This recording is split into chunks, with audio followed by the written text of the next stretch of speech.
الا ان یشاء اللہ، ہاں اگر اللہ ہی چاہے زبردستی کسی کو اس طریقے سے ہدایت دے تو وہ الگ بات ہے. ولیکن اکثرہم یجہلون، لیکن اکثر لوگ جہالت کا شکار ہیں، وہ اپنی وشفل تھنکنگز کے اندر،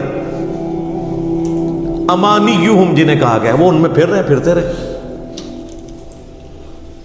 اللہ تعالیٰ اپنے معاملات میں بہت سخت ہے میرے بھائیوں، اللہ کو سیریس لینے کی ضرورت ہے. ظاہر ہے اس کائنات کی ایک ہی حقیقت ہے، وہ اللہ ہے.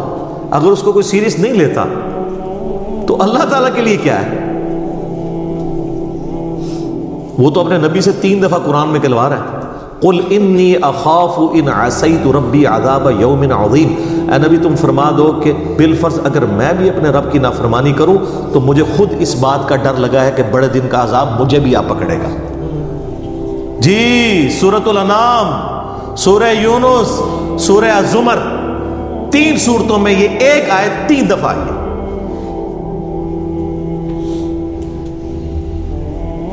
آپ مجھے بتائیں جو آپ کو کہتے ہیں جناب ہم بخشوا لیں گے، ہم اپنے مریدوں کو لے جائیں گے، اور تو انہوں گھنگن نہیں دینا کسی نے ہوتے. تو یہ اس لیے کہ نہ انہوں نے خود قرآن پڑھا ہوا ہے اور نہ آپ کو پڑھنے دیں گے، ورنہ آپ کا دماغ کھل جائے گا. او جی گاڈ از آل لونگ، یہ کرسچنز نے بھی ایک دھوکہ دیا ہے نا، گاڈ از آل لونگ. تو میں نے ان کو بھی پھکی دی تھی کہ اگر گاڈ از آل لونگ ہے اور وہ آل لونگ کا کنسیپٹ صوفیاء کے ہاں ادھر مسلمانوں میں بھی داخل ہوا، وہ جی اللہ کو ہماری نمازیں چاہیے. اور سر اللہ نے کب کہا مجھے تمہاری نمازیں چاہیے؟ اللہ کہتا ہے تمہیں تمہارے لیے نمازیں چاہیے، اللہ کے لیے نہیں، اپنے لیے.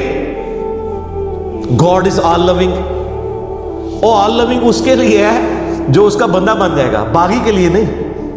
تو پھر میں نے ان کو دنیاوی طور پہ ایک الزامی جواب، اینٹی وینم پھکی دی ہے کہ بتاؤ تمہارے دشمن کی بھی بیوی ہو اگر کوئی اور اس کے چھوٹے چھوٹے 4 بچے ہوں، کیا تم اپنے دشمن کے لیے خواہش رکھو گے کہ اس کی بیوی چھوٹے چھوٹے 4 بچے چھوڑ کے مر جائے اور اس کے بچے سوتیلی ماں کے ہاتھوں پٹتے رہے، ان کے مینٹل ماڈلز تک بدل جائیں؟ سارے کہیں گے نہیں نہیں جی. کیوں نہیں؟ دل پسیجتا ہے. اچھا آپ کا دل پسیجتا ہے اور آپ نے میں یہ کہانی کرائی ہے کہ اللہ تعالیٰ ماں سے اتنے گنا اور دادی سے اتنے گنا اور نانی سے اتنے گنا محبت کرتا ہے، تو وہ اللہ روزانہ ہزاروں ایسی عورتوں کو موت کیوں دیتا ہے جن کے 4 چھوٹے چھوٹے بچے ہوتے ہیں؟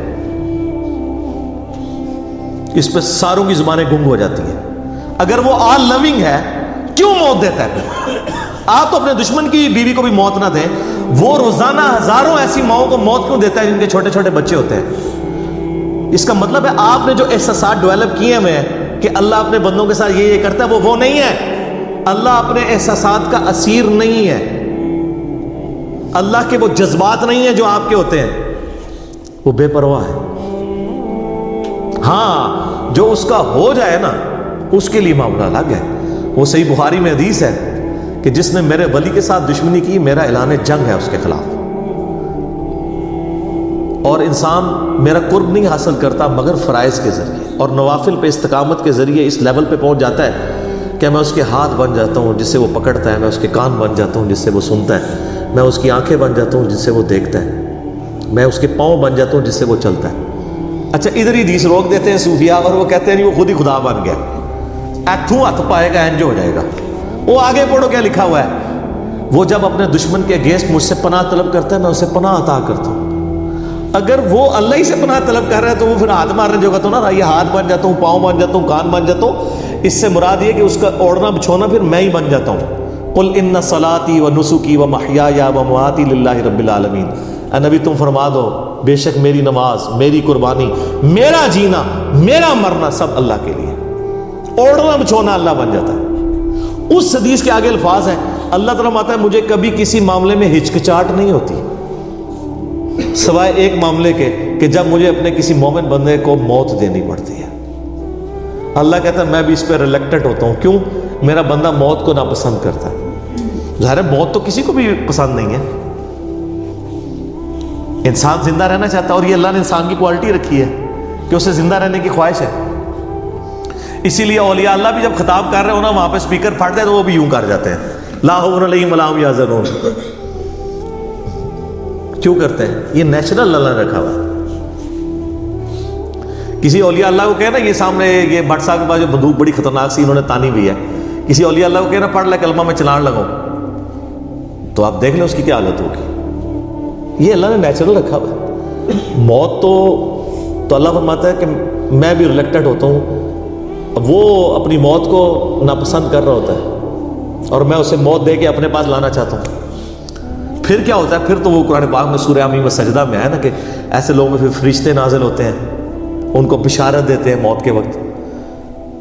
اور پھر سنن ابی داؤد میں، سنن نسائی میں بڑی ڈیٹیلڈ احادیث ہیں کہ جب ایمان والے کی موت کا وقت قریب آتا ہے تو باقاعدہ اس کو آمادہ کیا جاتا ہے کہ وہ خود کہے کہ میں مرنا ہے۔ وہ جب سب کچھ دیکھتا ہے وہ کہتا ہے ٹھیک ہے جان دو، پہلے نہیں کہتا جان دو، بڑا مشکل کام ہے۔ پہلے کہنا کہ جان دو تو حضرت موسیٰ علیہ السلام تھپڑ کیوں مارتے ہیں اسرائیل کو؟ میرا وہ بھی کلپ چڑھا ہے نا، بخاری مسلم میں حدیث ہے جو۔ تو یہ بہت سینسٹیو ایشو ہے۔ اللہ تعالیٰ کے بارے میں آپ اپنے دماغ کھول لیں، یا وہ کتاب کھول رہے ہیں جو بابوں کی لکھی ہوئی نہیں ہے کتاب، یہ اللہ کی نازل کردہ کتاب ہے، اس کو اسی طریقے سے سمجھنا ہے۔ شروع میں ہی آپ کا کانٹا نکل جائے گا تو آپ کو آگے قرآن سمجھنا آسان ہوگا۔ اللہ کے مزاج کو سمجھنا ہے آپ نے، اور یہ دماغ میں بات طے کر لینی ہے کہ بابوں کا خدا اور ہے اور کتابوں کا خدا اور۔ یہ آپ جو پڑھ رہے ہیں نا، یہ وہ خدا ہے جس کا تعارف محمد رسول اللہ صلی اللہ علیہ وآلہ وسلم نے آپ کو کروایا۔ یہ وہ خدا ہے جس کا تعارف پیغمبروں نے کروایا، اور پیغمبروں نے ان کتابوں کے ذریعے کروایا جو اللہ نے ان پہ نازل کی تھی۔ یہ مولانا روم کے مثنوی شریف والا خدا نہیں ہے، یہ قرآن شریف والا خدا ہے، ٹھیک ہے۔ وہ کہتے ہیں جی وہ مثنوی مولانا روم جو ہے وہ فارسی کا قرآن ہے، استغفر اللہ تو بولی، ایڈیاں کہانیاں، ایڈے جھوٹ، اتنی انبیاء کی گستاخانہ واقعات اس کے اندر ہیں، اور اس کو کہتے ہیں فارسی کا قرآن ہے۔ سر فارسی کا قرآن وہی ہوگا جو قرآن کا ترجمہ فارسی میں شاہ ولی اللہ دہلوی نے کیا ہوا ہے، ٹھیک ہے۔ باقی وہ کہانیاں لکھتا رہے، وہ قرآن نہیں بنتا۔ تو یہ ساری میں نے گفتگو شروع میں ہی کانٹا نکال دیا۔ وَمِنَ النَّاسِ مَن يَقُولُ آمَنَّا، لو جی اب منافقین کا، یعنی اکثر مسلمانوں کا جو عملاً منافق ہو چکے ہیں، وَلِعَوْذُ بِاللَّهِ تَعَالَى، اللہم انی اعوذ بک من النفاق، آمین۔ وَمِنَ النَّاسِ مَن يَقُولُ آمَنَّا، اور لوگوں میں ایسے بھی لوگ ہیں جو کہتے ہیں ہم ایمان لائے، باللہ وبالیوم الآخر، اللہ پر بھی ایمان لائے اور آخرت کے دن پر بھی، وما ہم بمؤمنین، لیکن وہ مومن نہیں ہے۔ ایمان لے بھی آئے، مومن نہیں ہے۔ سر کتنا جاہ و جلال ہے، انسان پریشان نہیں ہو جاتا؟ پہلے اللہ تعالیٰ کہہ رہا ہے کہ جو کفر کیے ہوئے ہیں ان کو سمجھاؤ، تب بھی ایمان نہیں لے کے آئیں گے، مورے لگ گئی ہیں۔ اب جو بیچارے ایمان لا رہے ہیں ان کے بارے میں اللہ کہہ رہا ہے ایمان نہیں لائے، کیا ہو گیا؟ یخادعون اللہ والذین آمنوا، یہ تو فریب دینا چاہتے ہیں اللہ کو بھی اور ایمان والوں کو بھی، یعنی اوپر سے کلمہ پڑے ہوئے ہیں دب کے۔ یہ اسپیسیفکلی یہودی علماء اور ان کے فالورز کے بارے میں تھا، اسلام کے روب کی وجہ سے دب گئے۔ آپ کو پتہ ہے نا، اوس اور خزرج یہ دو قبیلے تھے مشرکین عرب کے مدینہ شریف میں جو آباد تھے، اور دونوں کے سردار مسلمان ہو گئے تھے۔ اوس کے سردار تھے سیدنا سعد ابن معاذ رضی اللہ تعالیٰ عنہ، اور خزرج کے سردار تھے سیدنا سعد ابن عبادہ رضی اللہ تعالیٰ عنہ۔ تو اس کی وجہ سے ان کے پورے قبیلے مسلمان ہو گئے۔ اچھا، یہ علمی طور پہ تو اتنے ساؤنڈ نہیں تھے، امی تھے، ان پڑھ تھے، لیکن جنگجو بہت تھے۔ اور دوسری طرف یہودی بزدل تھے لیکن علم والے تھے۔ ان کی آپس میں اسلام سے پہلے جنگیں ہوتی تھیں۔ جب کبھی اوس اور خزرج سے یہ مار کھاتے تھے، کیونکہ وہ تو جنگجو لوگ تھے، تو یہودی کہتے تھے اب تو تم ہمیں مارتے ہو، لیکن جب وہ آخری پیغمبر آئیں گے نا ان کے ساتھ مل کے، یہ بھی ذکر آ جائے گا سورۃ الانعام میں، اسی سورہ البقرہ میں 89 نمبر آیت میں، تو جب وہ پیغمبر آئیں گے نا تو پھر ہم ان کے ساتھ مل کے جہاد کریں گے، پھر ہم پوری دنیا کے اوپر اللہ کا ڈنکا بجائیں گے۔ آج تو تم مشرکین ہم پہ غالب آتے ہو نا، لیکن ایک دن آئے گا کہ ہم تم پہ غلبہ پائیں گے۔ یہ وہ دھمکی یہودی لگایا کرتے تھے اوس اور خزرج کو، لیکن اللہ کا کرنا دیکھے سر، جب وہ آخری پیغمبر آئے تو سب سے پہلے کفر کیا انہی یہودیوں نے جو تڑی لگایا کرتے تھے، اور سب سے پہلے ایمان انہی اوس اور خزرج نے قبول کر لیا جن کو وہ تڑی لگایا کرتے تھے، اور حضرت جب حج کے لیے پہنچے نا تو ان میں سے کچھ لوگ نے آبزرو کیا، ان کا یار یہ وہی پیغمبر لگتے ہیں جن کے بارے میں ہمیں تڑی لگائی جاتی تھی اس سے پہلے کہ یہودی ایمان لے آئے تم ہی ان پر ایمان لے آؤ، اور اللہ نے انہیں دنیا کا امام بنا دیا اور وہ وہیں کے وہیں پڑے رہ گئے۔ اس کا مطلب ہے کہ اگر آپ کے پاس علم بھی ہے، نالج بھی ہے، لیکن آپ ہٹ درم ہیں، آپ کے اندر وقت کا پیغمبر بھی آ جائے آپ کو کوئی فائدہ نہیں ہونا۔ اور اگر آپ چٹے ان پڑھ ہیں، جاہل ہیں، لیکن حق قبول کرنے کا مادہ موجود ہے تو سر آج بھی آپ کے لیے ہدایت لکھی ہوئی ہے۔ تو اوس اور خزرج نے اسلام قبول کر لیا، لیکن نبی علیہ السلام کی جو ہجرت مدینہ سے جسٹ پہلے اوس اور خزرج ایک یہودی عبداللہ ابن ابی کے اوپر متفق ہو چکے ہوئے تھے کہ اس کو ہم نے مدینہ کا سردار بنانا ہے، لیکن اللہ کی کرنی ہوئی کہ وہ دو جہاں کا سردار ہجرت کر کے مدینہ شریف آ گیا صلی اللہ علیہ وآلہ وسلم۔ تو ظاہر ہے وہ پیغمبر بھی تھے، پولیٹیکل لیڈر بھی تھے اور دینی لیڈر بھی تھے، تو عبداللہ ابن ابی کو کس نے پھر پوچھنا تھا؟ تو اس لیے اس کے دل میں یہ قلق تھا، تو اس نے پھر اس کا حل یہ سوچا کہ اب چونکہ منافق بزدل ہوتا ہے، منافق کی پہلی نشانی بزدل ہونا ہے، بزدل ہوتا ہے جبھی تو وہ حق بات قبول نہیں کرتا، دونوں پارٹیوں کو خوش رکھتا ہے۔ نفق عربی میں کہتے ہیں سرنگ کو، سرنگ کے دو حصے ہوتے ہیں نا، دونوں طرف نکلے ہوئے ہوتے ہیں، یعنی ادھر جب جائے گا تو کافروں کو خوش کرے گا، اسی تو نال ہاں جی، مسلمانوں کے پاس جائے گا تو مسلمانوں کو خوش کرے گا۔ کیوں کہ بھائی اگر وہ ایک پارٹی کے ساتھ لگے گا نا تو دوسری پارٹی کے ساتھ جب جنگ ہوگی یا جھگڑا ہوگا تو اس کی بھی لائف سٹیک پہ لگے گی، تو وہ تو ہوتا ہے اپنی لائف بچانے والا، اس لیے پھر منافقت اختیار کر لیتا ہے کہ جس پارٹی کا پلڑا بھاری ہوگا میں اس کے ساتھ اٹیچ ہو جاؤں گا، تو دونوں کے ساتھ اپنی یاریاں لگا کے رکھی ہوتی ہیں۔ جیسے یہاں پہ بھی ہمارے کئی بڑوں نے باہر یاریاں لگائی ہوتی ہیں، جب ادھر پٹتے ہیں تو فوراً جناب ریٹائر ہونے کی دیر ہے تو ٹکٹ کٹا کے باہر، آپ ادھر دیکھتے رہیں۔ ہاں جب وہ ادھر ہوتے ہیں تو آپ ان کی ماشاءاللہ حب الوطنی کے اوپر تقریریں سن لیں، امت کا جناب لگتا ہے پوری پاکستانی قوم کا درد ان کے دل کے اندر ہے، بعد میں پتہ نہیں کدھر قوم گئی کدھر گئی کوئی چیز، سب کا سب فارغ ہو جاتا ہے۔ تو یہ منافق بزدل ہوتا ہے۔ تو عبداللہ ابن ابی نے اوپر سے کلمہ پڑھ لیا، یہ نبی علیہ السلام کی مبارک زندگی کا سب سے نٹوریس کریکٹر تھا، جو شروع سے لے کے آخر تک آپ کے لیے ایک ذہنی جو ہے وہ تکلیف کا باعث بنا۔ غزوہ تبوک کے بھی بعد یہ مرا ہے، یعنی آپ علیہ السلام کی دنیا سے تشریف لے جانے سے کچھ عرصہ پہلے اس کو موت آئی ہے، پوری زندگی یہ تکلیف آپ کو اس کی وجہ سے اٹھانی پڑی ہے۔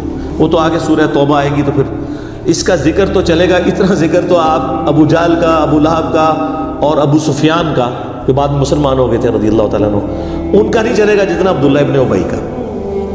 تو اس نے دیکھا کہ اچھا یار یہ تو اب پھر میں پھنس جاؤں گا، بہتر یہ ہے کہ میں بھی کلمہ پڑھ لیتا ہوں، اور صرف کلمہ نہیں پڑھا، کھڑپینچی بھی شروع کر دی۔ جمعے والے دن مسجد میں پہلے آ جانا اور ادھر ادھر صفے سیدھی کرانا، یہ وہ جس طرح ہوتا ہے نا کوئی لوگوں کو کھڑپینچی کا شوق ہوتا ہے، تو یہ کام اس نے شروع کیے، لیکن اندر سے اسلام کی جڑیں کاٹی، ایسا کریکٹر تھا۔ تو اللہ تعالیٰ نے فرمایا کہ یہ اصل میں یہ چاہ رہے ہیں کہ اللہ کو دھوکہ دیں۔ اللہ کو کیا دھوکہ دینا ہے؟ یہ نہ اللہ کو دھوکہ دے سکتے ہیں نہ ایمان والوں کو۔ وما یخدعون الا انفسہم، یہ تو اپنے آپ کو دھوکہ دے رہے ہیں، اور اس سے بڑا کیا ظلم ہوا ہے ان کے اوپر؟ خود انہوں نے کیا، وما یشعرون، انہیں شعور بھی نہیں ہے کہ یہ تو اپنے آپ کو دھوکہ دے رہے ہیں۔ اپنے آپ کو کیوں دے رہے ہیں؟ آخرت برباد کر رہے ہیں، ہمیشہ کی ناکامیاں ان کا مقدر ہونے والی ہیں۔ ہٹ درمی اور ضد کی وجہ سے انہوں نے حق کی دعوت قبول نہیں کی ہے، پہلے تڑی لگاتے تھے بعد میں رہ گئے۔ ادھر بھی اس طرح ہوتا ہے نا جناب، آپ دیکھ رہے ہوتے ہیں یہ جب کوئی گستاخانہ کارٹون فلموں کا مسئلہ کوئی اس طرح کے ایشو اٹھتے ہیں تو آپ کو ماشاءاللہ جو لوگ توڑ پھوڑ کرتے ہوئے سڑکوں کے اوپر گاڑیاں جلاتے ہوئے نظر آتے ہیں نا، پریکٹیکل ان کی لائف یہ ہوتی ہے کہ ان کو پوچھے تو ان میں سے کئی لوگ جمعے کی نماز بھی نہیں پڑھتے ہوتے، کیونکہ یہ کام کرنا بہت آسان ہے۔ اور معذرت کے ساتھ منافقین پھر بھی ان سے بہتر تھے، رکھ رکھاؤ کے لیے نمازیں وہ پڑھتے تھے۔ صحیح مسلم شریف میں حدیث ہے، عبداللہ ابن مسعود کہتے ہیں کہ نبی علیہ السلام کے مبارک زمانے میں اگر کوئی بیمار آدمی بھی ہوتا اور دو بندوں کے سہارے وہ مسجد میں آ کے جماعت سے نماز پڑھ سکتا ہوتا تھا تو دو بندوں سے گھستا ہوا مسجد میں آتا تھا کہ اسے منافق نہ شمار کر لیا جائے کہ یہ نماز گھر پڑھتا ہے۔ تو منافق بھی ماشاء اللہ تعالیٰ تکبیر اولیٰ کے ساتھ نماز پڑھا کرتے تھے۔ تو آپ مجھے بتائیں اس زمانے کے منافقین اور آج کے منافقین میں سے پریکٹیکلی ظاہر کے اعتبار سے کون سے بہتر منافق ہے؟ وہ والا ہی نبی علیہ السلام کی مبارک داڑھی میں بم دکھایا ان خبیثوں نے اور کارٹون بنائے. کتنے مسلمان نوجوان ہیں جنہوں نے توڑ پھوڑ کی بجائے کہا کہ جی انہوں نے داڑھی میں بم دکھایا، لو جی آج ہم داڑھی کی نیت کرتے ہیں، نال ٹھوس. تو یہ ساری جذباتی ڈاکٹرین ہے. حق بات کے اوپر چلنا یہ بہت مشکل کام.